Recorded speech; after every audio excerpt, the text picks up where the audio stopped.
दोस्तों आज हम बात करेंगे प्रोप्राइटरशिप फर्म की। अगर प्रोप्राइटरशिप फर्म का ऑडिट हुआ हो तो वो कौन सी आईटीआर को फाइल करेगा। ऐसी सिचुएशन में आईटीआर 3 को फाइल किया जाता है और बड़े ही आसान तरीके से आज हम आपको बताएंगे कि आईटीआर 3 को ऑडिट केस हो तो कैसे फाइल किया जाए। आज की जो आईटीआर है आईटीआर 3 वो किसी इनकम टैक्स के पोर्टल से किसी यूटिलिटी को डाउनलोड कर फाइल नहीं की जाएगी। आज बड़े ही आसान तरीके से आपको बताया जाएगा कि एक टैक्स क्लाउड नाम का एक सॉफ्टवेयर है, एक वेबसाइट है, उस वेबसाइट के थ्रू आज आपको आईटीआर 3 फाइल करके दिखाई जाएगी बड़े ही आसान तरीके से। तो टाइम को वेस्ट ना करते हुए चलिए शुरू करते हैं। स्वागत है दोस्तों, मैं नरेश कुमार, आप देख रहे हैं अकाउंट टैक्स गुरु, देश का चैनल, आपका अपना यूट्यूब चैनल जहां हम बात करते हैं कंपनीज के अकाउंट्स एंड टैक्सेशन कार्य प्रणाली सिस्टम के बारे में बड़ी ही आसान भाषा में। तो चलिए शुरू करते हैं।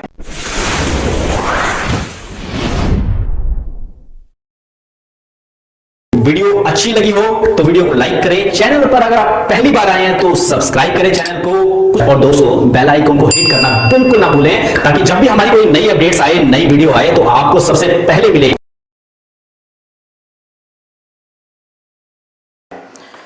दोस्तों ये आप जैसा कि देख रहे हैं ये हमारी कंप्यूटर स्क्रीन है और इस पे सबसे पहले हम ओपन करेंगे क्लियर टैक्स।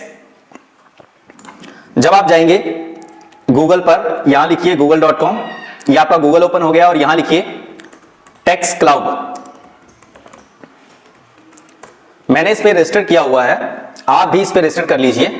ये देखिए यहां सबसे पहला ऑप्शन आता है IT return and E TDS return, इस पर क्लिक कीजिए। उसके बाद आप यहां पर लिखा है ट्राई फॉर फ्री, यहां से आप क्लिक कीजिए और इसे आप रजिस्टर कर लीजिए फ्री। उसके बाद जब आप रजिस्टर कर लेंगे अपनी ईमेल आईडी के थ्रू इसमें रजिस्टर होगा। रजिस्टर होने के बाद आप इसे लॉगिन कीजिए। जब आप इसे लॉगिन कर लेंगे तो आपका जो पोर्टल है वो कुछ इस तरह से ओपन हो जाएगा और उसके बाद हम इसमें शुरू करेंगे। यहां से आप इंडिविजुअल लीजिए और उसके बाद यहां से ऐड क्लाइंट कर लीजिए। जब आप ऐड क्लाइंट पर क्लिक करेंगे तो आपका क्लाइंट यहां पर ओपन हो जाएगा। यहां से आपका फाइनेंशियल ईयर ये पूछेगा, असेसमेंट ईयर कौन सा लेना है, तो हम असेसमेंट ईयर 21-22 असेसमेंट ईयर इसमें 20-21 लेंगे और उसके बाद वर्क ऑन क्लाइंट पर क्लिक कर देंगे। लेकिन मैंने ऑलरेडी क्लाइंट को ऐड किया हुआ है तो मैं उस क्लाइंट के ऊपर आपको वर्क कर दिखाता हूं कि कैसे उस क्लाइंट पर वर्क किया जाता है।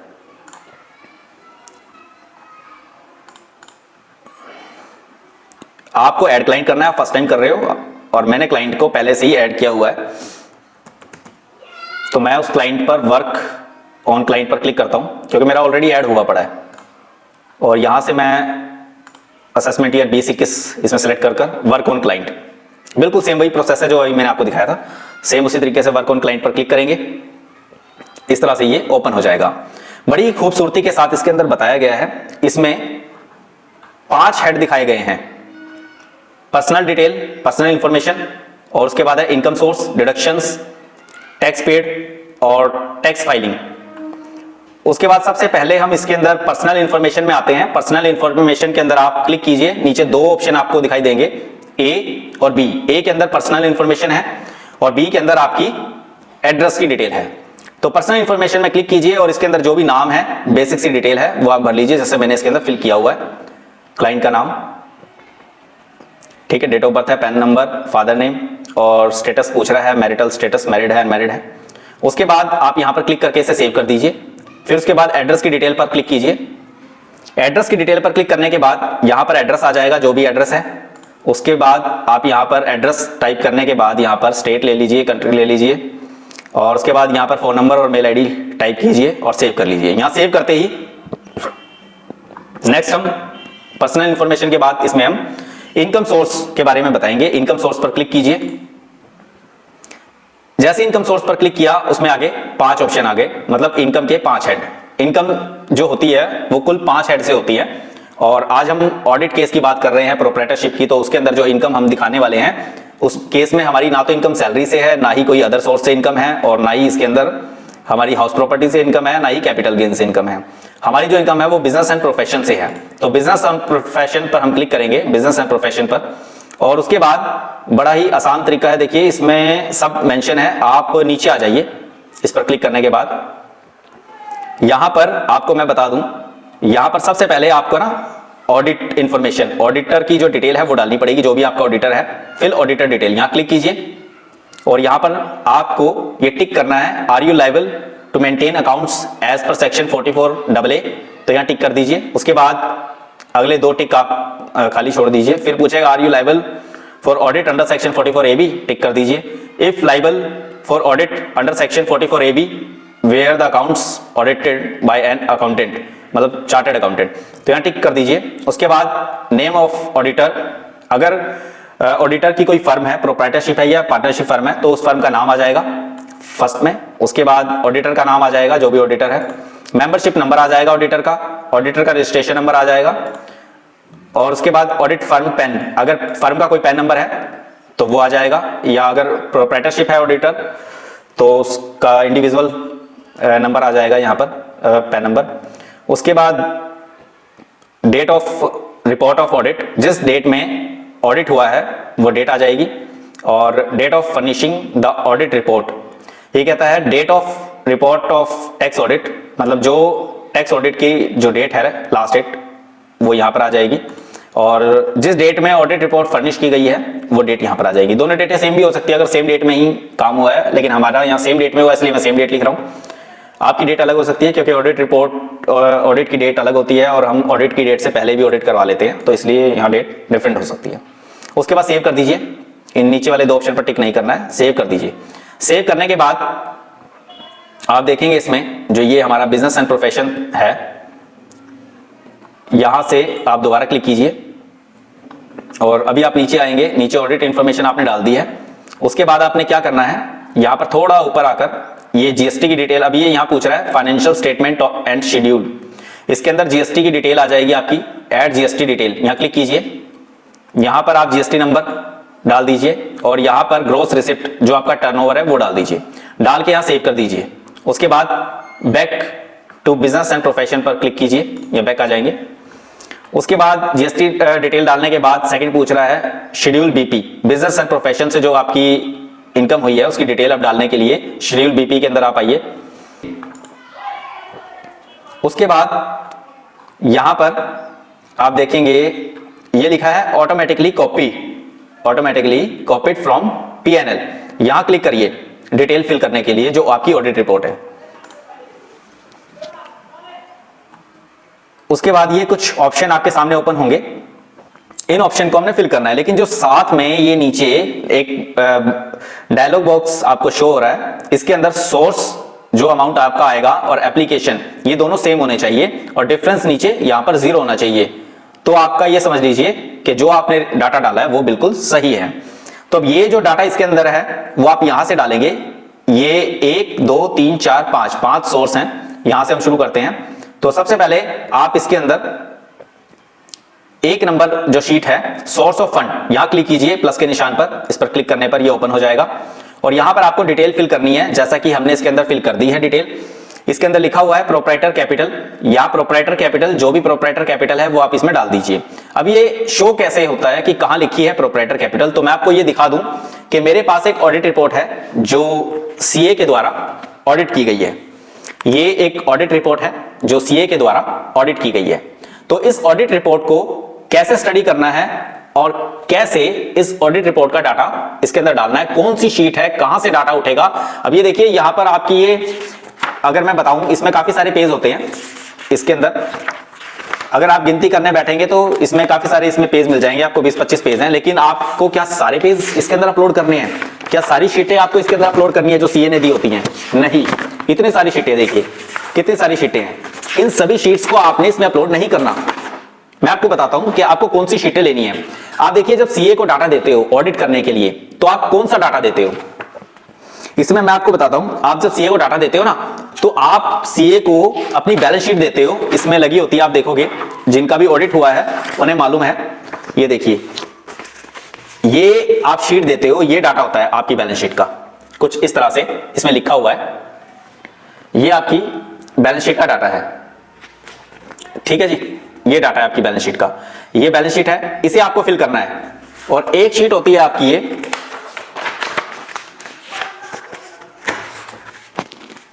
प्रॉफिट एंड लॉस की शीट, एक ये डाटा आपको डालना है। 2 और इसके अलावा आपको इसके अंदर ये आपका ट्रेडिंग अकाउंट है, ये ट्रेडिंग अकाउंट है, एक ये डालना है आपको। 3 शीट हो गई, ये 3 शीट हो गई ना। उसके अलावा एक आपका ये ड्राइंग अकाउंट है, कैपिटल अकाउंट, एक इस पर आपने ध्यान देना है डालते टाइम। इसके अलावा 4 शीट के अलावा इसके अंदर आपको मैं बताता हूं, एक ये डेप्रिसिएशन चार्ट, एक ही डेप्रिसिएशन चार्ट जो होता है, एक ये डालना है। बस ये आपको इसके अंदर फिल करना है, ये 4-5 शीटें, बस इसके अलावा कुछ नहीं। तो हम एक एक करके शुरू करते हैं और फटाफट से इसको हम डालते हैं। जैसा कि अभी जो ये बैलेंस शीट मैंने ओपन की है, इस बैलेंस शीट में से मैं, देखिए आपको दिया होगा इसमें प्रोप्राइटर की कैपिटल, यहां से आप कैपिटल दीजिए और यहां पर प्रोप्राइटर की कैपिटल डाल दीजिए। जैसे जैसे आप डाटा डालोगे वैसे वैसे आपको समझ में आता रहेगा। प्रोप्राइटर की कैपिटल डालने के बाद फिर उसके बाद आप नीचे आ जाइए। जो मेरी ऑडिट रिपोर्ट में डाटा है, मैं एज पर अपनी ऑडिट रिपोर्ट डाटा आपको बता रहा हूं और उसे डालकर आपको दिखा रहा हूं। बाकी कुछ फिगरें आपकी चेंज हो सकती हैं, तो उनको आप इसमें ढूंढ लीजिए, सब इसमें दिए होते हैं, सारे कॉलम, सारी टेबल्स इसमें दी हुई हैं। तो इसके अंदर आप देखिए, जो पहले वाला ऑप्शन है प्रोप्राइटर्स फंड के बारे में बात कर रहे हैं, वहां हमने प्रोप्राइटर कैपिटल डाल दी है। उसके बाद नंबर 2 पर लोन फंड, लोन फंड के अंदर हमारा इसके अंदर एक बैंक लोन चल रहा है, मतलब हमने बैंक से लोन लिया हुआ है, वो मैंने इसके अंदर डाल दिया, मेरा जितना भी लोन है। और इसके अंदर पूछ रहा है, और इसके अंदर बाकी कुछ नहीं है। ये मेरा फर्स्ट पार्ट कंप्लीट हो गया। उसके बाद सेकंड, नंबर 2 एप्लीकेशन फंड, इस पर क्लिक करते हैं और इसके अंदर हम देखते हैं क्या क्या ऑप्शन है। देखिए इसमें फिक्स असेट्स पूछी गई है। जो फिक्स असेट्स है आपकी, फिक्स असेट्स आपके इसके अंदर जो है वो हम डालेंगे, जो आपकी बैलेंस शीट में यहां पर दी हुई है, इसे नहीं डालोगे, इस वैल्यू को नहीं डालोगे। इसमें आपकी जो फिक्स असेट्स की जो शीट यहां पर लगी है, आप उस शीट के अंदर देखिए क्या वैल्यू है। देखिए जिस अमाउंट के ऊपर इस फिक्स असेट्स की इस शीट में जिस अमाउंट के ऊपर आपका डेप्रिसिएशन कैलकुलेट किया गया है, वो वैल्यू यहां पर आएगी। यहां पर ये एक वैल्यू है जिसके ऊपर आपको डेप्रिसिएशन लगाना है, तो ये वाली वैल्यू यहां पर शो होगी। मेरी ये वैल्यू है यहां पर, और उसके बाद इस वैल्यू के ऊपर लगा डेप्रिसिएशन, ये डेप्रिसिएशन है। तो यहां दिया हुआ है कि इस वैल्यू के ऊपर यहां पर ये डेप्रिसिएशन लगा, ये जितना डेप्रिसिएशन इसमें लगा है वो मैंने डेप्रिसिएशन इसमें लिख दिया। लगने के बाद आपकी जो वैल्यू यहां पर बच गई, ये वैल्यू ये यहां पर आ गई। अब जो यहां पर ये आया क्लोजिंग बैलेंस, ये जो क्लोजिंग बैलेंस है यही आपका यहां पर बैलेंस शीट में दिखाया हुआ है।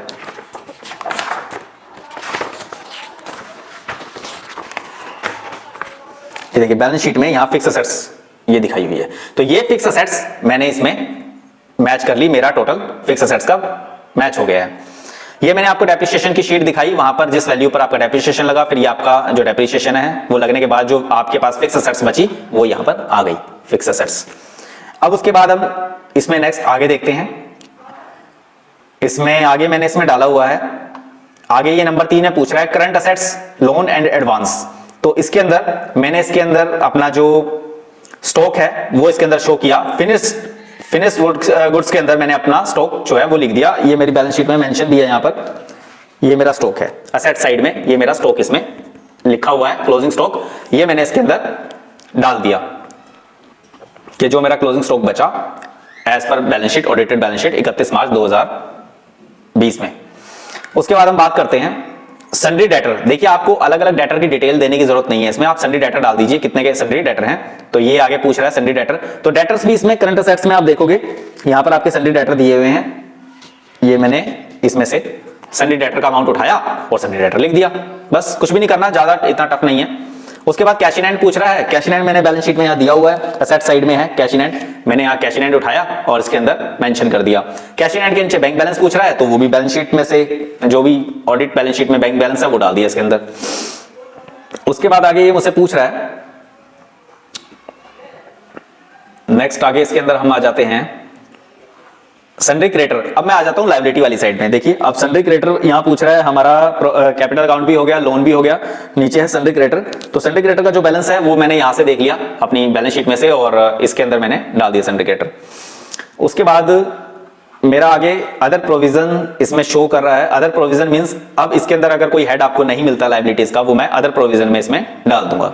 तो अब मुझे इसमें क्या नहीं मिला, मुझे इसमें दिया हुआ है मेरा अदर करंट लायबिलिटीज हैं, कुछ मेरे पेबल्स हैं वो मुझे इसमें शो नहीं हुए, और जो भी मेरी सैलरी पेबल वगैरह थी वो भी इसमें ऐसा कोई कॉलम मुझे मिला नहीं। तो मैंने अदर प्रोविजन में वो बाकी का बचा हुआ टोटल इसमें डाल दिया।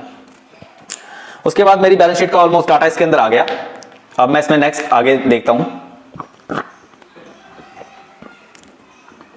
Deferred tax assets. ये जो डेफर्ड टैक्स असेट्स होता है, देखिए अगर आपकी कोई लायबिलिटी बनती है टैक्स की, कोई टैक्स आपको देना बनता है तो लायबिलिटी में आ जाता है। लेकिन अगर कोई टैक्स लेना बने, मतलब आपका आईटीसी बैलेंस शीट में फालतू है जो आपका लेना बनता है, तो वो डेफर्ड टैक्स में आ जाता है। डेफर्ड टैक्स यहां पर मेरा जो असेट साइड में है, ये मेरा आईटीसी है जो मेरा लेना बनता है, तो वो मैंने डेफर्ड टैक्स के अंदर, डेफर्ड टैक्स असेट्स के अंदर डाल दिया। उसके बाद इसमें हमारा हो गया ये कंप्लीट। और 2 नंबर के बाद हम आगे बात करते हैं 3 नंबर। मैन्युफैक्चरिंग, हमारी मैन्युफैक्चरिंग यूनिट नहीं है, हमारा ट्रेडिंग बिजनेस है, तो इसलिए मैन्युफैक्चरिंग में हमने कुछ नहीं डाला, इसमें कुछ नहीं है, खाली है। उसके बाद है 4 नंबर पे ट्रेडिंग है। ट्रेडिंग के अंदर हमने यहां लिखा हुआ है 4 नंबर में सेल ऑफ गुड्स, तो मैंने इसमें सेल ऑफ गुड्स डाल दिया। अभी सेल ऑफ गुड्स आपकी जो इसमें ट्रेडिंग वाली शीट है वहां से आप देखकर डाल सकते हो। ये मेरी जो सेल ऑफ गुड्स है, यहां से मैंने सेल पिक की और इसके अंदर फिल कर दी जितनी मेरी सेल है। उसके बाद यहां पर आगे इसमें पूछता है क्लोजिंग स्टॉक। ये मैंने जो भी मेरा ट्रेडिंग अकाउंट में मेरा क्लोजिंग स्टॉक बचा वो मैंने यहां से देखकर इसमें डाल दिया। उसके बाद मेरा ओपनिंग गुड्स ओपनिंग स्टॉक पूछ रहा है, तो मेरा जो भी इस ट्रेडिंग अकाउंट के अंदर जो ओपनिंग स्टॉक था वो मैंने यहां से देख के डाल दिया। उसके बाद परचेज, ये मेरी यहां पर परचेज पूछ रहा है, तो ये मैंने इसमें परचेज अपनी ट्रेडिंग अकाउंट में से जो मेरी परचेज है उसमें से देख के मैंने डाल दिया। उसके बाद हम बात करते हैं डायरेक्ट टैक्स की। 9 नंबर पर पूछ रहा है डायरेक्ट टैक्स। अभी 9 नंबर पे डायरेक्ट टैक्स पूछ रहा है, तो ये जो डायरेक्ट टैक्स है ये भी मेरे ट्रेडिंग अकाउंट में है। यहां पर डायरेक्ट टैक्स है मेरा फ्रेट ऑन परचेज, तो मैंने ये जो डायरेक्ट टैक्स है मेरा फ्रेट ऑन परचेज, ये डायरेक्ट टैक्स नहीं सॉरी डायरेक्ट एक्सपेंसेस, जो मेरे डायरेक्ट एक्सपेंसेस हैं ट्रेडिंग अकाउंट में, ये फ्रेट ऑन परचेज, ये मेरे डायरेक्ट एक्सपेंसेस भी यहां पर आ गए। और उसके बाद ये मेरा हो गया। अब मैं से लास्ट रह गया मेरा 5 नंबर प्रॉफिट एंड लॉस। इस 5 नंबर पर क्लिक किया, ये मेरी शीट है प्रॉफिट एंड लॉस की, तो इस शीट को मैं इसके अंदर डाल देता हूं फटाफट से। और ये ऑलमोस्ट मेरा फिनिश हो गया है। ऑडिट रिपोर्ट को मैंने कैसे डालना था, ये मेरे इसमें 2 पार्ट दिए हैं, एक एक्सपेंसेस है और एक इनकम वाला पार्ट है। तो ये मेरे जितने भी अदर इनकम है वो अदर इनकम मैंने इसमें डाल दी है। मेरी एक कमीशन से इनकम है, वो कमीशन से इनकम मैंने अपने पीएनएल में से देख करके जो भी इनकम है मेरी कमीशन की वो डाल दी है। उसके बाद मेरा इसमें ये रेट डिफरेंस जो है वो मेरा इसमें लिखा हुआ है, इस शीट में से देखकर मैंने डाल दिया इनकम की साइड में। और जो मेरा राउंड ऑफ में है वो भी मैंने इसमें से देख के डाल दिया। उसके बाद मेरा इसके अंदर आ जाता है फिर एक्सपेंसेस।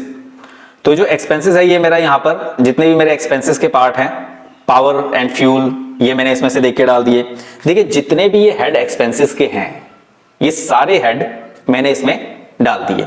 जो जो हेड मुझे इसमें मिलता गया मैं डालता गया। जो हेड मुझे इसमें नहीं मिलता, इसके अंदर एक बहुत बढ़िया फीचर है पीएनएल के अंदर, जो हेड आपको नहीं मिलेगा एक्सपेंसेस का, आप यहां पर खुद से क्रिएट कर सकते हो। ये मैंने खुद क्रिएट किए हैं, ये सारे हेड मुझे उसमें मिले नहीं तो मैंने इसमें क्रिएट कर दिए। सारे हेड मैंने खुद क्रिएट किए हैं, यहां पर ये जितने भी हैं सारे के सारे हेड मैंने खुद से क्रिएट किए हैं। 22 नंबर में यहां पर जितना भी है ये सारा मैंने इसके अंदर, सॉरी ये जो यहां शो कर रहा है ना 22 नंबर पे, ये तो बने बनाए हेड हैं, इनमें आप कुछ चेंजेस नहीं कर सकते। अगर इनमें से इनसे रिलेटेड कोई अमाउंट है तो आप इसमें डाल सकते हो, नहीं तो अदरवाइज ये नीचे आकर आपको बताता हूं मैं कहां ये आप जनरेट कर सकते हो। जो हेड आपको नहीं मिलेंगे, आप ये 46 नंबर पर लिखा हुआ है other expenses specify nature and amount. जो भी एक्सपेंसेस आपको नहीं मिलता है वो आप 46 नंबर पर खुद अपने हाथ से टाइप करके देखिए, जैसे मैं इसमें टाइप करके दिखा रहा हूं, खुद से एक्सपेंसेस का नाम लिखिए और उसके सामने उसका अमाउंट लिख दीजिए। बस इतना करना है आपको और कुछ नहीं करना। उसके बाद आप यहां देख सकते हैं अब ये जो मेरी शीट है, इनका जो टोटल है वो इक्वल है, सोर्स का भी और एप्लीकेशन का भी। ये हमारे एक्सपेंसेस भी हो गए इसमें। अगर आपका 1 रुपए का भी फर्क है, पहले आप उस फर्क को हटा लीजिए, क्योंकि आपका सोर्स और एप्लीकेशन का अगर आप बैलेंस सही है, डिफरेंस 0 है, तो समझ लीजिए आपका डाटा एकदम परफेक्टली इसमें ऐड हो चुका है। उसके बाद यहां से सेव कीजिए। सेव करने के बाद आपका डाटा यहां पर सेव हो जाएगा, जितना भी है इसमें।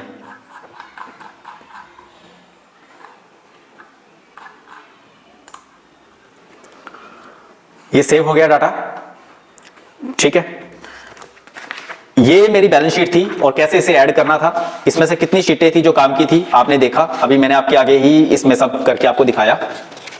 इसमें से एक तो मैंने बैलेंस शीट का यूज किया, पीएनएल का यूज किया, ट्रेडिंग अकाउंट का यूज किया, और साथ ही साथ आपको मैं बता दूं, इसमें मैंने फिक्स असेट्स की जो शीट है उसका यूज किया। और जो हमारा इसमें रह गया है कैपिटल अकाउंट, जो मैंने आपको बताया था, इसका यूज हम अभी आगे करने वाले हैं। नेक्स्ट आप देखिए, इसके अंदर ये मेरा इसमें ऐड हो गया है। अब मैं यहां से आपको बैक करके दिखाता हूं। जब मैंने इसे सेव कर लिया, सेव करने के बाद आप इसे बैक करके देखिए, यहां पर ये आपको दिखाएगा जब आप इसमें ऐड कर लेंगे। एक तो इसी में मैं आपको दिखाता हूं, ये यहां पर ये पूछेगा nature of business detail. Nature of business detail के अंदर आपको यहां पर अपना नेचर ऑफ बिजनेस बताना पड़ेगा। मेरा होलसेल का बिजनेस है और फर्म का नाम आपका आ जाएगा, और डिस्क्रिप्शन में आप लिख दीजिए कि आप किस चीज में डील करते हो। जैसे मैं रेडीमेड गारमेंट्स में डील करता हूं, तो मैंने रेडीमेड गारमेंट्स लिख दिया डिस्क्रिप्शन में, और आगे रिटेल ऑप्शन यूज किया मैंने। एक और ऐड कर सकते हैं यहां से, अगर आप जितने भी बिजनेस आपके हैं, जितने भी नेचर ऑफ बिजनेस आप करते हो, मतलब आप एक ही जीएसटी पर क्या क्या चीजें आप सेल करते हो। हमारा रिटेल का काम भी है, होलसेल का भी है, तो मैंने दोनों कोड इसके अंदर डाल दिए। फर्म का नाम सेम है और ये retail sale of readymade garments. उसके बाद यहां से सेव किया। सेव करने के बाद इसी के नीचे आप देखेंगे यहां पर एक डेप्रिसिएशन लिखा हुआ है, ये डेप्रिसिएशन। इसके अंदर आपको डेप्रिसिएशन की डिटेल देनी पड़ेगी। यहां से फिल डेप्रिसिएशन, यहां क्लिक कीजिए, और यहां से मैंने जो अपना डेप्रिसिएशन है, ये पूरा चार्ट आपको डालने की जरूरत नहीं है इस डेप्रिसिएशन में। ये जो डेप्रिसिएशन है, यहां से हम इसमें डाल सकते हैं डेप्रिसिएशन। अब ये डेप्रिसिएशन देखकर डालना कैसे है, देखिए इसमें कुछ इसमें प्रोडक्ट, इसमें जो भी आइटमें दी हुई है, जैसे कुछ 15% की हैं, कुछ 40% की हैं। जैसे कंप्यूटर हो गया 40% पर, लैपटॉप, एयर कंडीशन वगैरह हैं, स्टेबलाइजर है 15% पर हैं, कुछ 10% पर हैं, ठीक है। तो जो 15% की है उनका टोटल कर लीजिए कि 15% की आपकी जो फिक्स असेट्स है वो कितनी है, 10% वाली कितनी है और 40% वाली कितनी है। तो आपको क्या करना है, जैसे मैंने फर्नीचर ले लिया, यहां पर 10%, यहां पर 10% में फर्नीचर ले लिया, और यहां पर मैंने इसमें से देख देख कर लिख दिया मेरा ओपनिंग कितना है, और परचेज इन फर्स्ट हाफ में कितना हुआ, सेल इन फर्स्ट हाफ में कितना हुआ, और सेकंड हाफ में कितना हुआ। तो ये सब डिटेल इसमें लिखी हुई है, और इसमें रेट क्या लगेगा वो भी इसमें लिखा हुआ है, 10% वाला है ये, ठीक है। तो वो सब मैंने इसके अंदर डाल दिया है। अगर आप इसमें और ऐड करना चाहते हो तो वो इसके अंदर आप यहां से ऐड डेप्रिसिएशन एंट्री, यहां क्लिक कीजिए। अगर मान लीजिए आपका कोई इसके अंदर और भी ऐड करना चाहते हो तो यहां पर ये ओपन हो जाएगा। यहां से आप काफी सारे ऑप्शन है, किस परसेंट की आइटम है आपकी डेप्रिसिएशन जिस पे आपको लगाना है, वो आप इसमें से ले सकते हो। और लेने के बाद जैसे मान ले 15% पर लिया है, तो आगे इसके अंदर आप इसमें सब फिलअप कर लीजिए इसके अंदर डाल के। मैं आपको एक ओपन करके दिखाता हूं जो मैंने ऐड किया हुआ है, वो कैसे इसके अंदर करना है आपको। यहां से ये देखिए, बैक कीजिए। तो ये जो एडिट करके दिखाता हूं मैं, इसको मैंने कैसे किया। जैसे मान लीजिए 10% पर है, एडिट किया यहां से, तो ये मैं दिखाता हूं। यहां मैंने फर्नीचर 10% पर लिया, ओपनिंग अमाउंट मेरा कितना था वो मैंने अपनी शीट में से देके डाल दिया। उसके बाद मेरा यहां पर बाकी कुछ इसके अंदर मुझे डालने की जरूरत पड़ी नहीं, ठीक है। उसके बाद सेव कर दिया। उसके बाद यहां से बैक किया। उसके बाद मैं आपको ये वाला डाल के दिखाता हूं, 15% प्लांट एंड मशीनरी। इस पर एडिट पर क्लिक किया, यहां प्लांट एंड मशीनरी 15% लिया। उसके बाद ओपनिंग मेरा जितना है वो मैंने डाल दिया। डालने के बाद मैंने इसमें परचेज की थी, और जो ये मेरी परचेज हुई थी इसके अंदर, ये मेरी इसमें फर्स्ट हाफ के अंदर ना होकर ये मेरी सेकंड हाफ में हुई थी, तो मैंने सेकंड हाफ के अंदर परचेज अपनी डाल दी इसके अंदर। यहां पर डालने के बाद इसमें ज्यादा कुछ मैंने डाला नहीं, बस इसे सेव कर दिया। यहां से बैक कीजिए, बस इतना करना है, और इसके अंदर आपका ये डेप्रिसिएशन चार्ट ऐड हो जाएगा। और उसके बाद यहां से बैक, यहां ऊपर से बैक कीजिए, सेव कर लीजिए, बस सेव करना जरूरी है। यहां से बैक, ये मेरा डेप्रिसिएशन चार्ट भी इसके अंदर फिल हो चुका है। बस इसके अंदर बाकी मुझे इसमें कुछ नहीं भरना, ठीक है। तो यहाँ back to business and profession पर क्लिक कीजिए। ये देखिए ये डाटा मेरा यहाँ पर ऐड हो चुका है। ये मेरी यहाँ पर इनकम शो कर रहा है कि इतनी इनकम मेरी बनती है। अब मुझे ये इनकम जो यहाँ पर आ रही है ये मुझे मैच करनी है अपनी P&L से, प्रॉफिट एंड लॉस से, कि आपकी प्रॉफिट एंड लॉस में इतनी इनकम शो कर रहा है या नहीं। अब ये देखिए प्रॉफिट एंड लॉस की ये शीट है और इस शीट के अंदर जो ये नीचे नेट प्रॉफिट आता है, इस नेट प्रॉफिट पर नजर मैंने डाली तो यहां पर मैं देख रहा हूं कि जो मेरा नेट प्रॉफिट है बिल्कुल एग्जैक्ट मेरा मैच कर गया है। तो अगर आपका मैच नहीं करता तो इसका मतलब आपने अंदर डाटा किसी ना किसी गलत हेड में डाल दिया है या अनकंप्लीट डाला है। अब ये देखिए मेरा बिल्कुल परफेक्ट मैच कर गया है यहां पर, तो मुझे कोई दिक्कत नहीं है इसमें। और अब इसके बाद मैं आगे आपको बताता हूं आगे करना क्या है।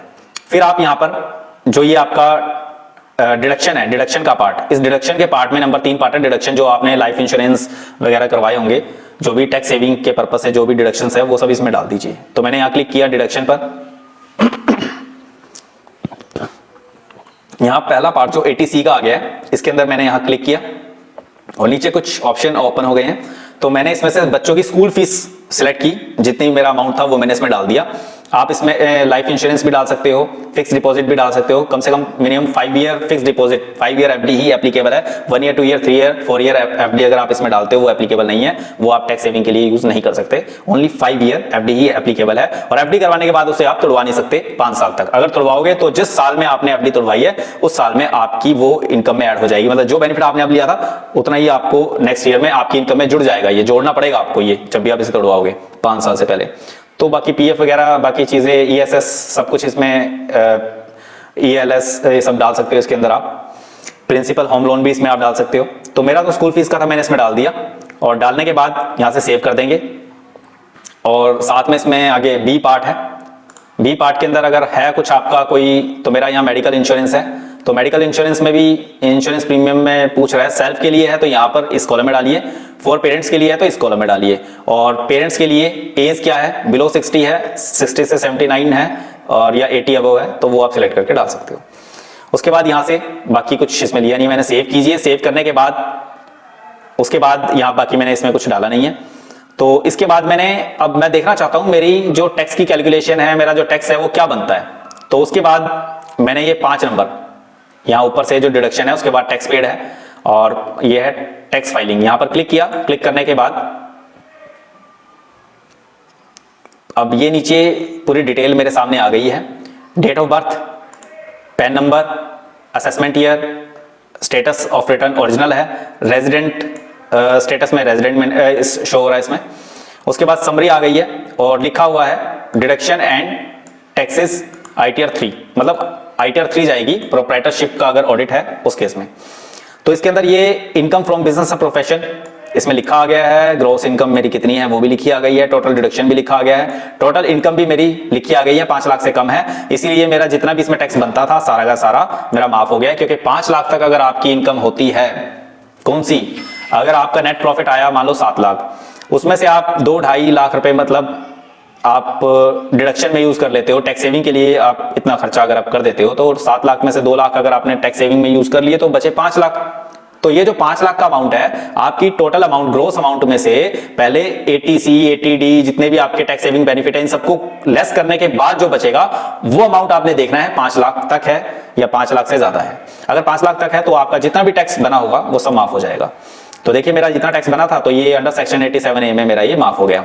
उसके बाद टैक्स पेड, मेरा जो टैक्स पेड है ऑलरेडी 5250 रुपए मेरा टैक्स पे हुआ पड़ा है और जबकि मेरा टैक्स बनता नहीं है तो मेरा ये रिफंड आ जाएगा 5250 रुपए का। अब ये टैक्स हमने तो पे किया नहीं, पे हुआ कैसे, चलिए इसे चेक करते हैं। ये जरूर हमारा TDS कटा हुआ है। तो ये जो हमारी इनकम है, इस इनकम पर मैंने क्लिक किया और इसके अंदर एक अदर सोर्स है, इस अदर सोर्स पर मैं क्लिक करता हूं और अदर सोर्स पर क्लिक करने के बाद मैंने इसमें चेक किया, इधर भी कुछ शो हो नहीं रहा है। तो चलिए फिर टैक्स पेड वाले में क्लिक करके देखते हैं टैक्स पेड में कुछ शो होता है या नहीं। देखिए टैक्स पेड के अंदर जब मैं आया तो टैक्स पेड में मुझे ये शो करता है एक फर्म है जिसने मेरा टैक्स डिडक्ट किया था, ठीक है। तो वहां से मुझे कुछ कमीशन मिला था जिसके बेस पर मेरा टैक्स डिडक्ट हुआ था और अब वो टैक्स मुझे रिफंड हो जाएगा। ठीक है जी। यहाँ से 1,05,000 मुझे कमीशन मिला था, जिसपे मेरा 5250 रुपए मेरा टैक्स डिडक्ट कर लिया गया था। तो ये डिटेल इसके अंदर कहाँ से आई ये मैं आपको एक बार बता देता हूँ। देखिए इसके अंदर मैंने अपना जो फॉर्म है 26AS, ऊपर लिखा भी है click here to upload form 26AS। तो जैसे ही मैंने इस पर क्लिक किया, पहले ये डिटेल यहाँ पर नहीं थी, ये डिटेल यहाँ पर नहीं थी, और मैंने जैसे ही यहाँ पर अपना click here to upload form 26AS यहाँ दिया होता है ऑप्शन, इस पर क्लिक किया और उसके बाद ये ऑप्शन पूछता है यहाँ पर अपलोड करने के लिए चूज फाइल। तो मैंने यहाँ चूज फाइल किया और उसके बाद जहां भी मेरी फाइल है तो वो फाइल मैं इसमें, ये मेरा 26AS है, तो मैंने यहां से इसे 26AS को यूज किया, ओपन किया और ओपन करते ही वो फाइल मेरी यहां से प्रोसीड कर दी मैंने, और उसके बाद मेरा ये यहां पर शो हो गया। और यहां पर शो होने के बाद इसका इफेक्ट फिर यहां पर मुझे देखने को मिला टेक्स्ट फाइलिंग में।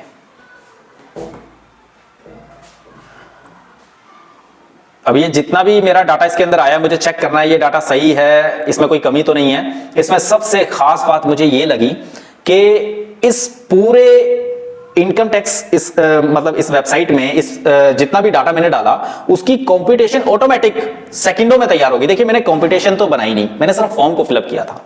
अब सबसे बढ़िया फीचर मुझे इसका ये लगा कि फॉर्म फिलअप करने के बाद मुझे ये साइट पर अपलोड करने से पहले इसकी कंप्यूटेशन एक तो मैं चेक कर सकता हूं, और कंप्यूटेशन बनी बनाई तैयार इसके अंदर है। ये नीचे वर्ड फाइल और पीडीएफ है, इनमें से आप वर्ड फाइल पर क्लिक कीजिए और देखिए वर्ड फाइल के अंदर मैंने जैसे क्लिक किया यहां पर ये नीचे आ गई है, डाउनलोड हो रही है। इस पर मैं क्लिक करता हूं। देखिए सबसे बढ़िया चीज है, कंप्यूटेशन में आपको बहुत टाइम लगता है। आईटीआर तो कोई भी फाइल कर लेता है, लेकिन कंप्यूटेशन बनाने बैठे हैं तो उसका फॉर्मेट ही नहीं मिलता। और सबसे बढ़िया बात है इसमें बना बनाया फॉर्मेट, सारे डाटा आपको कुछ नहीं करना, इसने ऑटोमेटिक पिक कर लिया आपने जो फॉर्म फिलअप किया। देखिए कितना बढ़िया, हर चीज इसके अंदर मेंशन है, पूरी डिटेल इसके अंदर दी हुई है, आपको कुछ नहीं करना, हर चीज मेंशन है प्रॉपर वे में। जो भी डिटेल आपने फिल की थी सब कुछ मेंशन है, बहुत बढ़िया। ऑडिटर की रिपोर्ट भी आ गई है, देखो सारा डाटा इसके अंदर मेंशन, बैंक की डिटेल पूरा A to Z जो आपने फिलअप किया था। आपकी कंप्यूटेशन रेडी हो गई है।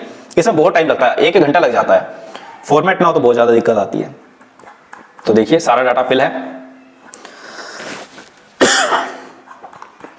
अब मुझे इसमें करना क्या है, अभी मेरा जो इसमें कंप्यूटेशन में आप देख सकते हो स्टेटस है ई फाइलिंग स्टेटस, नोट ई फाइल्ड दिखा रहा है, क्योंकि मैंने अभी फाइल नहीं की है। फाइल करने से पहले मैंने चेक किया मेरी सारी फिगर ठीक है कि नहीं। अब मेरी फिगर ठीक है, मैं यहां से क्लोज करता हूं। इसे मुझे फाइनल सबमिट करना है। देखिए यहां पर आपकी ये जो ITR 3 है, ये हमने फॉर्म तो फिलअप कर दिया है, लेकिन ये इसकी एक कंडीशन है कि ये विदाउट डिजिटल सिग्नेचर अपलोड नहीं हो सकती। ये OTP के थ्रू वेरीफाई नहीं होगी। इसके लिए आपको DSC लगाने पड़ेंगे, डिजिटल सिग्नेचर। ये मैं आपको दिखाता हूं कि ये डिजिटल सिग्नेचर कैसे होते हैं। देखिए दिखने में कुछ ऐसे होते हैं पेन ड्राइव की तरह, इसे कहते हैं डिजिटल सिग्नेचर। इसका होना बहुत जरूरी है। ये मैं इस तरह से इसे ओपन करूंगा, ये पेन ड्राइव की तरह होते हैं। ये आपके 1000-1200 रुपए में आपको आपके शहर में ये आप बनवा सकते हो। किसी भी CA को बोलिए या फिर जो डिजिटल सिग्नेचर बनाते हैं उनको आप बोल सकते हो, ये वहां से आपको मिल जाएंगे जो भी डिजिटल सिग्नेचर बनाता है। तो अब उसके बाद आगे का काम क्या है, जब मैंने इसको फॉर्म को फिलअप कर दिया, सब कुछ ओके है, यहां पर हमें करना क्या है, यहां लिखा है यू कैन डाउनलोड XML, ठीक है जी, with the digital signature certificate. ये कहता है आप डिजिटल सिग्नेचर सर्टिफिकेट के साथ आप XML को डाउनलोड कर सकते हो। तो मैं डिजिटल सिग्नेचर सर्टिफिकेट पे क्लिक करता हूं यहां पर। अब जैसे ही मैंने डिजिटल सिग्नेचर सर्टिफिकेट पर क्लिक किया तो इसने आगे एक ऑप्शन ओपन कर दिया। अब ये मुझे बता रहा है कि आपको डिजिटल सिग्नेचर कैसे अपलोड करने हैं। ये पूरा प्रोसीजर समझा रहा है कि करना कैसे है। बहुत बढ़िया। चलिए हम शुरू करते हैं।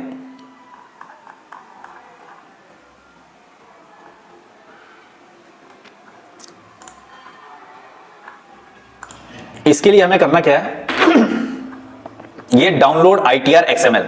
देखिए गवर्नमेंट के पोर्टल पर ऐसी कोई सुविधा नहीं है कि इस फॉर्म को डायरेक्ट पोर्टल पर फाइल किया जा सके, इस फॉर्म को पोर्टल पर फिल किया जा सके। हमने क्लियर टेक्स्ट की हेल्प से इस फॉर्म को फिलअप कर लिया ITR 3 को। वहां पर सिर्फ फॉर्म को अपलोड करने की फैसिलिटी है इनकम टैक्स के पोर्टल पर। तो हमने जो भी फॉर्म फिलअप किया हम इसे डाउनलोड कर लेंगे, ये एक्सएमएल फॉर्म के अंदर डाउनलोड हो जाएगा। ये फाइल जो है एक्सएमएल फाइल है, क्लिक करेंगे।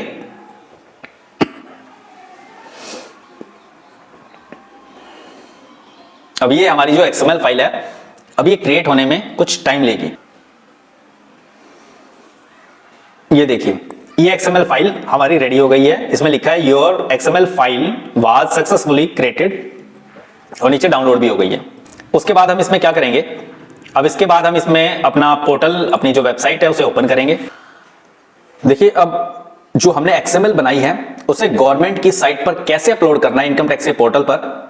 अब इनकम टैक्स की वेबसाइट ओपन करते हैं, incometaxefiling.gov.in, incometaxefilingindia.gov.in पर एंटर कीजिए। ये वेबसाइट ओपन हो जाएगी। उसके बाद आप यहां पर देखेंगे, यहां पर आपको लॉगिन करना है अगर आपने रजिस्टर किया हुआ है इस वेबसाइट पर, अदरवाइज आप यहां पर पहले रजिस्टर करेंगे। तो मैंने रजिस्टर किया हुआ है, आप यहां पर रजिस्टर है तो लॉगिन कीजिए। और साथ ही मैं आपको एक बात बता दूं, मैंने तो क्लियर टेक्स्ट की हेल्प से, ये टेक्स्ट क्लाउड की हेल्प से इस पूरे डाटा को फिल किया। अगर आप टेक्स्ट क्लाउड की वेबसाइट पर फिल नहीं करना चाहते तो उसके लिए आप इनकम टैक्स की वेबसाइट से यूटिलिटी डाउनलोड कर उसे फिल करके एक्सएमएल को जनरेट कर सकते हो। आपकी चॉइस है, जैसा आप करना चाहो, लेकिन मैंने तो टेक्स्ट क्लाउड की हेल्प से इसे फिल किया है। फिल आपको यूटिलिटी या टेक्स्ट क्लाउड की वेबसाइट पर ही करना है। यहां पर तो सिर्फ आपको अपलोड करना है। यहां पर आप फटाफट से लॉगिन कर लीजिए और उसके बाद यहां से लॉगिन, कंटिन्यू। उसके बाद यहां पर स्किप कीजिए। देखिए, जब आप, ये आपकी इनकम टैक्स की वेबसाइट ओपन हो गई है। यहां आपको करना क्या है, सबसे पहले आप अपने डिजिटल सिग्नेचर को, यहां पर जो आपकी फाइल है, आप अपने डिजिटल सिग्नेचर को सबसे पहले तो रजिस्टर करेंगे यहां प्रोफाइल में जाकर के, और यहां पर आपका लिखा होगा रजिस्टर्ड डिजिटल सिग्नेचर। अगर आपका डिजिटल सिग्नेचर यहां पर रजिस्टर्ड होगा तो ही ये डिजिटल सिग्नेचर काम करेगा, अदरवाइज आपका डिजिटल सिग्नेचर इनकम टैक्स के पोर्टल पर काम नहीं करेगा। कहने का मतलब ये है, जो आपने एक्सएमएल जनरेट की है, जो आईटीआर फाइल की है टेक्स्ट क्लाउड के पोर्टल पर या कहीं भी किसी भी पोर्टल से आपने डाटा को, फॉर्म को फिल किया है और वहां से एक्सएमएल को जनरेट किया है, यहां सिर्फ आपको एक्सएमएल जनरेट करने की फैसिलिटी है। देखिए, यहां से फाइल करते हैं हम रिटर्न, ई फाइल में जाकर इनकम टैक्स रिटर्न, यहां क्लिक कीजिए।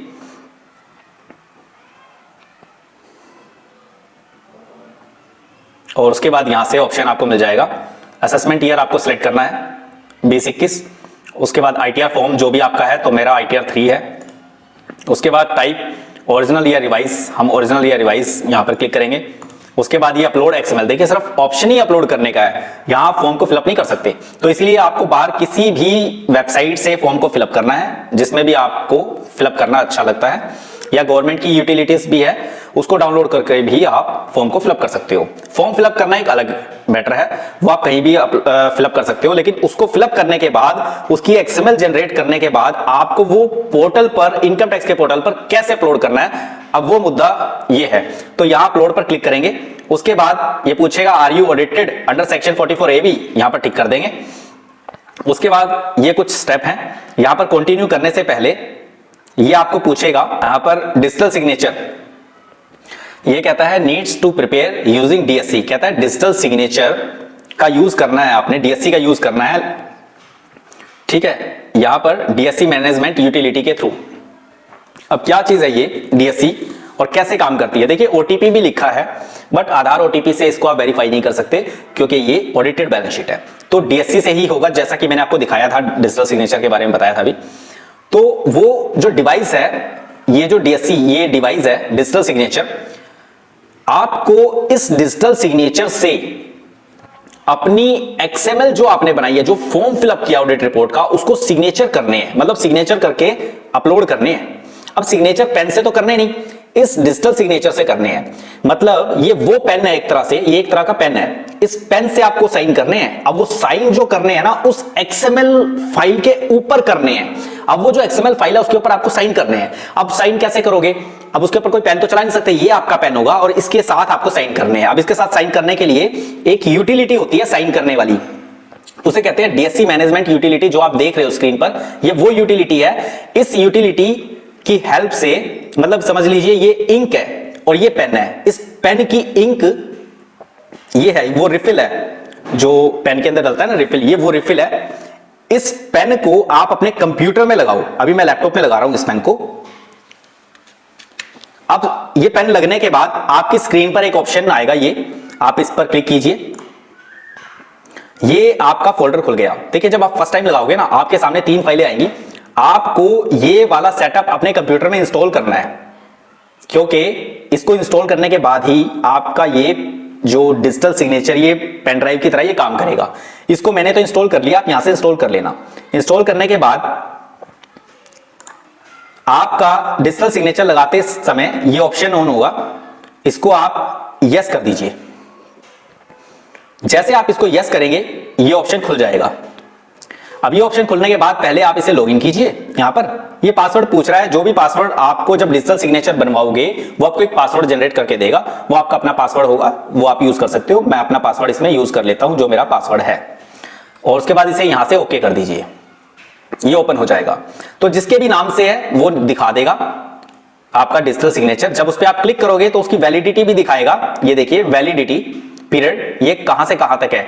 ये आपका जो है, मेरा जो है ये 2019 में बना था, ये 2021 तक वैलिड है, ये 30/10/2021 तक। अब मुझे ये शो हो गया। अब मैं आगे फर्दर इसमें देखता हूं क्या करना है मुझे। तो मुझे इस डिजिटल सिग्नेचर इस डिवाइस के थ्रू अब इसको साइन करना है। जो मैंने ये जो मेरी फाइल है जो मुझे अपलोड करनी है, ठीक है। अब जो अपलोड करनी है, पहले मुझे मैनेजमेंट यूटिलिटी पर क्लिक करना है। ये मैंने क्लिक किया, एक मुझे यूटिलिटी नीचे मिल गई। मैंने इसको ओपन किया यहां से और इसको मैंने संभाल के रख लिया यहां पर, और इसको राइट क्लिक करके एक्सट्रैक्ट फाइल करेंगे, यहां पर एक्सट्रैक्ट फाइल, और ओके। ये यूटिलिटी मेरी इस तरह से एक्सट्रैक्ट हो गई। देखिए जब मैंने इसे यहां डबल क्लिक किया और यहां ये डबल क्लिक किया तो इसके अंदर एक ना फाइल आती है, वो फाइल इसके अंदर आई नहीं। उसका कारण ये है कि इसमें जावा नहीं डला। उसकी रिक्वायरमेंट है कि आपके सिस्टम में जावा डला होना चाहिए। अब वो जावा मैं कहां से डाउनलोड करूंगा वो मैं आपको बताता हूं। यहां पर लिखेंगे गूगल, यहां लिखा है download Java for income tax DSC, ठीक है। इस पर हम क्लिक करेंगे, Java download for income tax utility. जैसे क्लिक किया, यहां पर एक ऑप्शन आया डाउनलोड, इसमें लिखा हुआ है download income tax e filing, ये जावा यूटिलिटी है। इस पर हम क्लिक करेंगे, कंटिन्यू करेंगे तो यहां लिखा हुआ है, ये ऑप्शन यहां पर दिया हुआ है, ये एक लिंक दिया हुआ है, इस लिंक पर क्लिक करेंगे और ये देखिए ये जावा की वेबसाइट ओपन हो गई है। उसके बाद नीचे लिखा हुआ है एग्री एंड स्टार्ट, ये स्टार्ट फ्री डाउनलोड, यहां क्लिक करेंगे, नीचे डाउनलोड होना शुरू हो गया।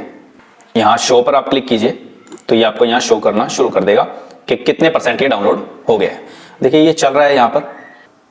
ये देखिए दोस्तों इसमें डाउनलोड हो गया है हमारा। इसे हम यहाँ शो इन फोल्डर पर क्लिक करेंगे और इसे यहाँ से हम कट करके अपने फोल्डर में रख लेंगे जहाँ हमारा सारा डाटा पड़ा है। अब इसे हम अपने कंप्यूटर में इंस्टॉल करेंगे। ये मेरे कंप्यूटर में इंस्टॉल नहीं था, एक्चुअली इंस्टॉल तो था, मैंने इसे रिमूव कर दिया था ताकि मैं आपको समझा सकूं कि किन किन दिक्कतों का सामना करना पड़ता है एक डीएससी को यूज करते समय। अब मैं इसे डबल क्लिक करता हूं, उसके बाद ये नीचे यहां पर आ गया। इसके बाद इसमें इंस्टॉल करेंगे।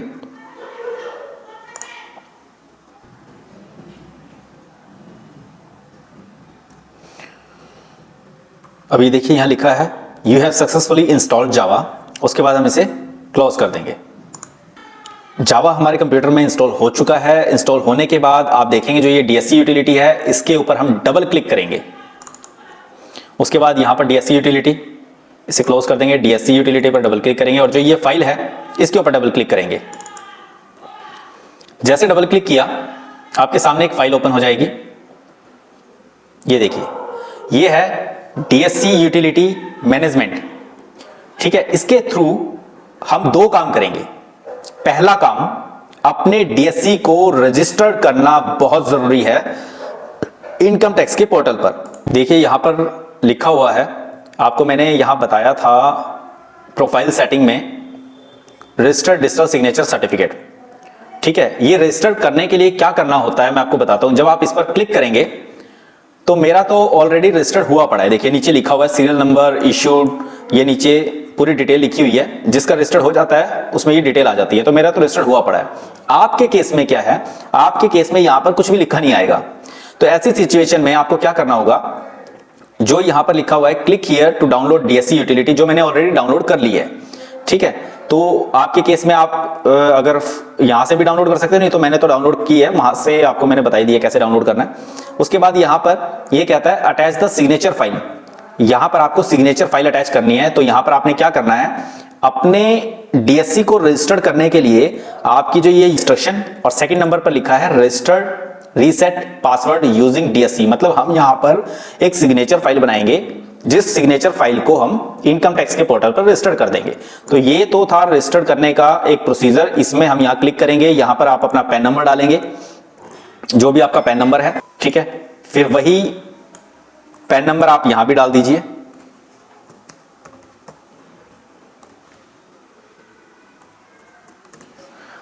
ठीक है। Enter your E filing ID, वो हमारा पैन नंबर होता है। Enter pan of DSC, enter pan of the DSC digital signature certificate, जो पैन नंबर आपको मतलब रजिस्टर करना है, मतलब आपका पैन नंबर ही आपका यहां पर आएगा रजिस्टर करने के लिए, ठीक है। उसके बाद आप यहाँ ये यूज कीजिए यूएसबी टोकन को, और उसके बाद नीचे से जो भी आपका नाम, देखिए हमारा यहाँ पर शो कर गया है सर्टिफिकेट, क्योंकि पेन ड्राइव लगी हुई है। यहाँ क्लिक कीजिए और जनरेट सिग्नेचर फाइल, यहाँ से एक सिग्नेचर फाइल जनरेट होगी। ये जो सिग्नेचर फाइल यहाँ से जनरेट होगी, ये सिर्फ और सिर्फ एक ही बार यूज होगी। मतलब जैसे होता है ना ओटीपी, वन टाइम पासवर्ड, एक बार यूज होता है, वो दोबारा यूज नहीं होता। ये जनरेट होने के लिए एक ही बार यूज होगा। आप यहां से जनरेट कीजिए रजिस्टर्ड करने के लिए इस सिग्नेचर फाइल को, इस डीएससी को इनकम टैक्स के पोर्टल पर रजिस्टर करने के लिए ये फाइल जनरेट हो रही है। यहां पर प्रोफाइल सेटिंग में जाकर के जो आपने ये रजिस्टर्ड डिजिटल सिग्नेचर है, यहां क्लिक किया। उसके बाद यहां से चूज फाइल, जो फाइल वहां पर जनरेट होगी, यहां पर जो फाइल आप जनरेट करोगे वो फाइल आप सेव कर लेना। और जब यहां से चूज फाइल, उसी फाइल को यहां से उठाना होगा आपको, जहां भी वो फाइल होगी ओपन करना। ओपन करने के बाद यहां सबमिट कर देना। आपकी ये जो सिग्नेचर फाइल है, ये डिजिटल सिग्नेचर है, ये इनकम टैक्स के पोर्टल पर रजिस्टर हो जाएंगे। ये तो है पहला प्रोसेस रजिस्टर करने का। अगर आपने रजिस्टर नहीं किया तो फिर आपके डिजिटल सिग्नेचर ये काम नहीं करेंगे और आपकी जो इनकम टैक्स की जो फाइल है, जो ITR 3 है, उसको आप साइन नहीं कर पाओगे। तो पहला काम तो ये करना है। अब मैं दूसरा काम बताता हूं आपको, जो आज का हमारा टॉपिक है, जो इनकम टैक्स की रिटर्न हमने जो अपलोड करनी है इसके ऊपर, उसे कैसे साइन करना है। तो इनकम टैक्स रिटर्न यहां पर क्लिक करेंगे और यहां असेसमेंट ईयर 2021 और जो हमारी ITR है ITR 3, और यहां पर हम ओरिजिनल और रिवाइज रिटर्न, और यहां से हम अपलोड XML लेंगे। जो XML हमने यहां बनाई थी, हमें रखी हुई है, ये XML है। तो ये XML हम यहां पर यूज करेंगे, अपलोड XML। तो ये XML हमने यहां पर आप देखिए अपलोड XML फाइल, और यहां पर अपलोड XML फाइल, और यहां पर हम टिक कर देंगे are you audited under section 44AB। Digital signature पर क्लिक करना है पहले ऑप्शन पर, और यहां पर लिखा है DSC management utility. DSC management utility पर क्लिक करेंगे। ये यूटिलिटी यहां पर डाउनलोड हो गई है, और यही यूटिलिटी हमने ओपन भी कर ली है, जैसा कि आप देख सकते हो। यहां डबल क्लिक करेंगे इसके ऊपर,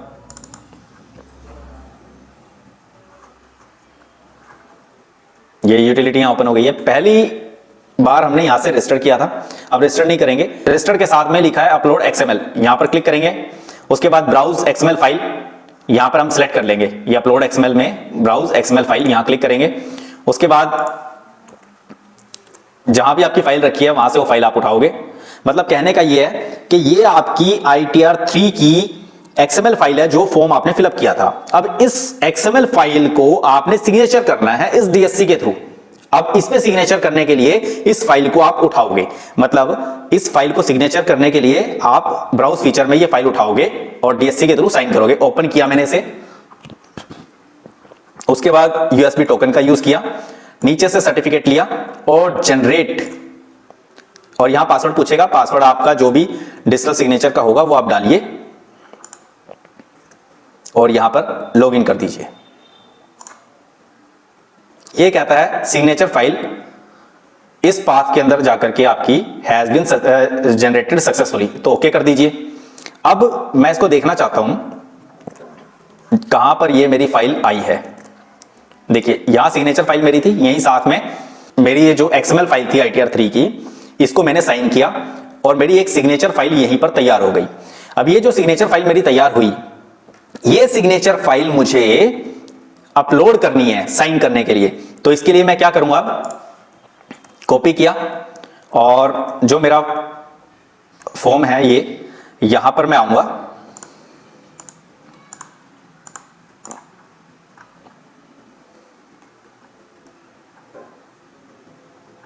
और उसके बाद कंटिन्यू पर क्लिक करूंगा। नीचे जो कंटिन्यू दिया हुआ है, जैसे कंटिन्यू क्लिक किया, आई एग्री पर क्लिक करेंगे, कंटिन्यू पर क्लिक करेंगे। कंटिन्यू करते ही आगे ऑप्शन आ जाएगा, ये कहता है अटैच द XML फाइल। यहां पर क्लिक करेंगे और जो आपकी XML फाइल है, ये जो आपने ITR3 फॉर्म, आपने ITR3 फॉर्म को जो फाइल किया था, ये आपकी XML फाइल को यहां ओपन कीजिए और इस XML फाइल को सिग्नेचर करना है अब आपको। अब ये कहता है वो फाइल ओपन करो जो सिग्नेचर फाइल है जो आपने बनाई है, तो वो चूज फाइल, हम यहां क्लिक करेंगे सिग्नेचर फाइल और ओपन। हमने सिग्नेचर फाइल को यूज कर लिया जो DSC के थ्रू साइन की गई है। ये सिग्नेचर फाइल उस XML फाइल के साथ अटैच कर देंगे और हमारी XML जो है वो साइन हो जाएगी इस सिग्नेचर फाइल से और सबमिट कर देंगे। ये लिखा है your return has been successfully updated और ये हमारा ट्रांजैक्शन आईडी है। कहने का मतलब है जो हमने ITR3 की XML जनरेट की थी उसको हमने सिग्नेचर भी कर दिया है, सक्सेसफुली हमारी सबमिट हो चुकी है। ये हमारा फाइनल प्रोसेस था। अब हम इसको चेक कर लेते हैं, डैशबोर्ड में क्लिक करेंगे, यहां पर लिखा है व्यू रिटर्न फॉर्म। इस व्यू रिटर्न फॉर्म में यहां पर क्लिक करेंगे और इनकम टैक्स रिटर्न यहां क्लिक करेंगे और सबमिट। तो आप देखेंगे कि आपकी ITR3 असेसमेंट ईयर 2021, ITR3 7 फरवरी 2021 को, ठीक है, ये हमारी सक्सेसफुली ई-वेरीफाइड हो चुकी है। ये एक्नॉलेजमेंट है, यहां से क्लिक करेंगे और ITR-V जो यहां लिखी है इस पर क्लिक करेंगे। ये आपकी ITR-V कुछ देखने में इस तरह से है। Do not send this acknowledgement to CPC Bangalore, क्योंकि अब हमने ई साइन इसे कर दिया है DSC के थ्रू, अब इसे बेंगलोर भेजने की जरूरत ही नहीं है। अब इसमें लिखा हुआ है कि आपकी इनकम इतनी है और ये आपका रिफंड बनता है, ये आपका रिफंड आपके अकाउंट में आ जाएगा। तो इसको हम जल्दी से सेव कर लेते हैं। ITR-V को हमने सेव कर लिया और साथ ही साथ मैं आपको बताऊं, इसमें एक फॉर्म है ITR फॉर्म, इसको भी सेव करके रख लेते हैं। ये हमारा फॉर्म है जो हमने फिलअप किया था, इसको भी सेव कर लेते हैं। फाइनल प्रोसेस था, हमने अपनी ITR को फाइनली एक ऑडिटेड ITR प्रोप्राइटरशिप फर्म की कैसे हमने फाइल करनी है और कैसे डिजिटल सिग्नेचर के थ्रू उसे वेरीफाई करना है, वो सब हमने कर दिया। स्टेटस आपको दिखाई दिया है। अब इसके बाद मैं आपको दिखाता हूं जो हमारी क्लियर टेक्स की जो ये कंपटीशन थी उस पर लिखा था नोट फाइल्ड, अब वो कैसी दिखती है।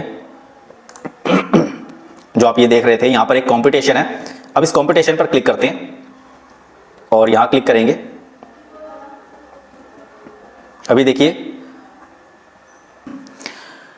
मुझे लगता है इससे अपडेट होने में थोड़ा टाइम लग रहा है, बाकी कोई टेंशन लेने की जरूरत नहीं है, ये अपडेट हो जाएगी। एक्चुअल में हमारी अपडेशन तो यहां से आप देख सकते हो, ये वेरीफाई हो चुकी है।